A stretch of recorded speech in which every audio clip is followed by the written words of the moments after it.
Who decided how many buttons would be unbuttoned in Jurassic Park? I can't remember. It's all a dream, fever dream to me at this point.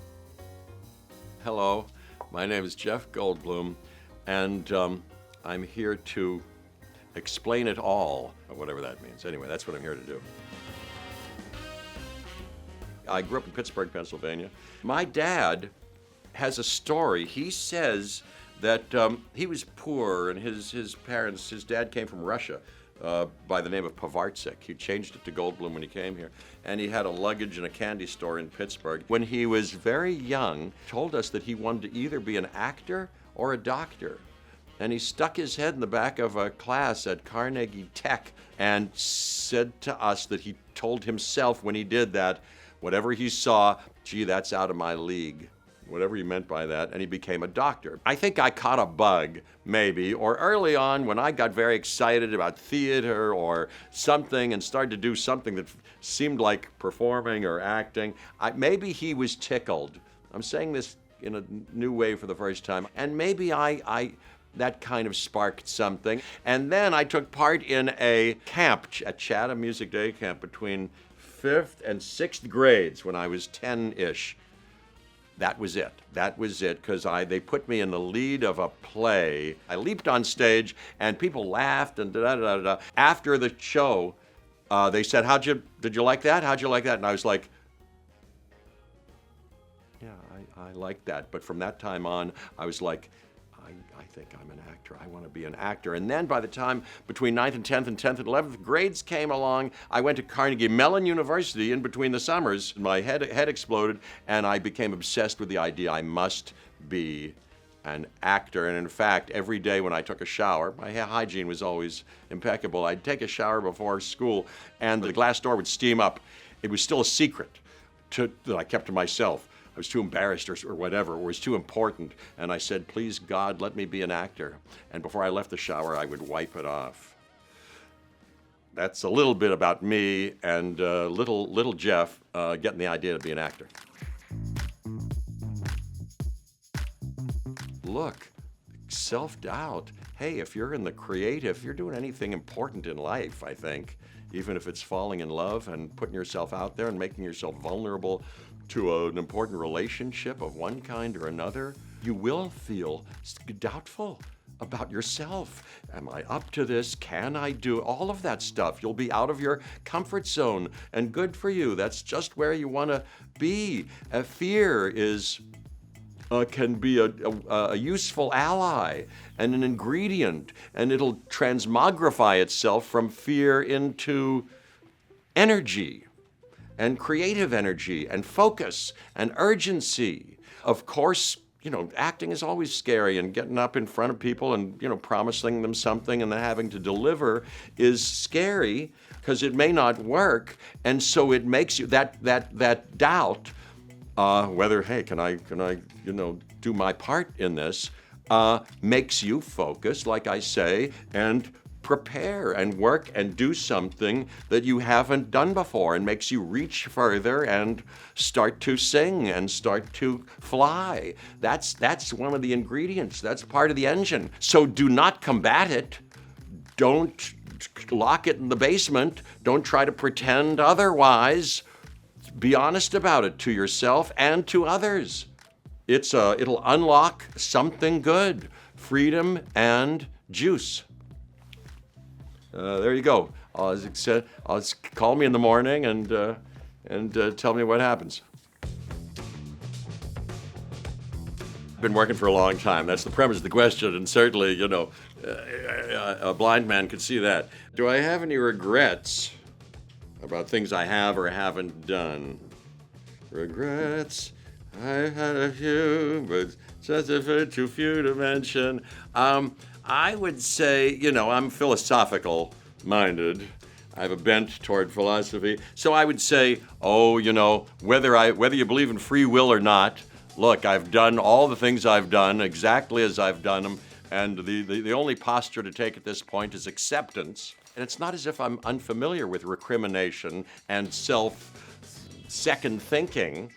because after I shoot a movie, a scene in a movie, sometimes I go home and okay, was that did I miss it? Did I do it the best way I could have? Did I miss anything? Oh, do I regret doing it that way? Oh, I shouldn't have done that. Or I shouldn't have said that. And then I kind of worked myself, and so on an individual basis, I go, no, that wouldn't have been better. No, I think it was okay. So I kind of talked myself around into, accepting it. But I got to go through a little something to sort of do that. But besides that, that's it. When all is said and done, hey, look, I'm spectacularly happy with my lucky lot. It all went, if you go back and you pull one thread out of the tapestry, who knows if the whole thing would have gone, if the whole thing would have gone to HE double hockey sticks. But so no, I'm fine. It's all gone so far. Very lucky. I mean, so far lucky. I hope I don't ruin it with something I will come to regret. So I'm being careful. Who in my life inspires me the most? Well, I've never had much esteem for collectors of wealth or position. But I have had an enchantment with and an infatuation and get inspired by people who make lovely things and who follow their own creative, personal voices and paths and make beautiful things and have some element of humility and non-arrogance and perspective about themselves and our humble, fleeting place in a mysterious universe. So some of those people, I've played some scientists and this and that and gotten a chance to talk to Neil deGrasse Tyson on air, did an interview, and I find him terrifically inspiring. Recently, just this day or the last days, I'm kind of in a cycle of and down the rabbit hole of listening to physicists of one kind or another, and I adore them and am inspired by them. I like to hear what they're talking about, and my kids and my wife I find inspiring. Well, the kids are just naturally, unbelievably amazing in 1,000 ways that I can't go into right now, but they just crack my heart wide open. And Emily is so beautiful and brilliant and brave and authentic and down to earth. And the way we go through challenges is just great and very inspiring for me.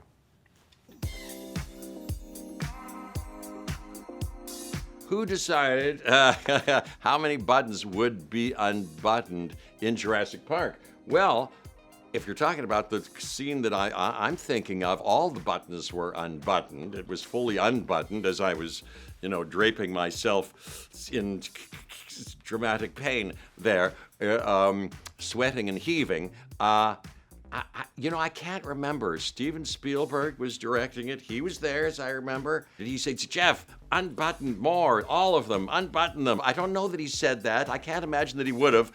But would I have said, Steven, before we roll, couple more, open up? I don't know that I would have said that. I don't know how it happened. Maybe somebody came in and just did that. I wasn't even aware of it. I don't know. I can't remember. It's all a dream, fever dream to me at this point. These are good questions. What's my advice for a full and happy life? Oh, for heaven's sakes. Well, what's my advice for a full and happy life? Oh. Okay, I'm just going to quote you. I've done it before. You've probably heard me say this before, but there's nothing better than this. I mean, what would I say? We're so lucky to be on this planet, this treasure of a Ming vase of a planet. Do what you can, Albert Schweitzer said. Only those of you who serve will be happy. So do what you can to contribute before you leave to the place being better than when you got here. Leave every relationship, every encounter better off than it would have been otherwise. Contribute and do that. But you're such a miraculous item yourself. There's so much to learn about your own consciousness. See if you can push the ball forward and learn something about yourself and teach us about something about who we all are, etc., etc. But I'll end with this quote by George Bernard Shaw. It goes like this: "This is the true joy in life, the being used for a purpose considered by yourself as mighty, the being a force of nature instead of a feverish, selfish little clod of ailments and grievances, complaining that the world will not devote itself to making you happy. I am of the opinion that my life belongs to the whole community, and while I live, it is my privilege to do for it whatever I can. I want to be thoroughly used up when I die, for the harder I work, the more I live. I rejoice in life for its own sake. Life is no brief candle to me. It's a sort of splendid torch that I've got hold of for the moment, and I want to make it burn as brightly as possible before handing it on to future generations." That's George Bernard Shaw. That's my advice.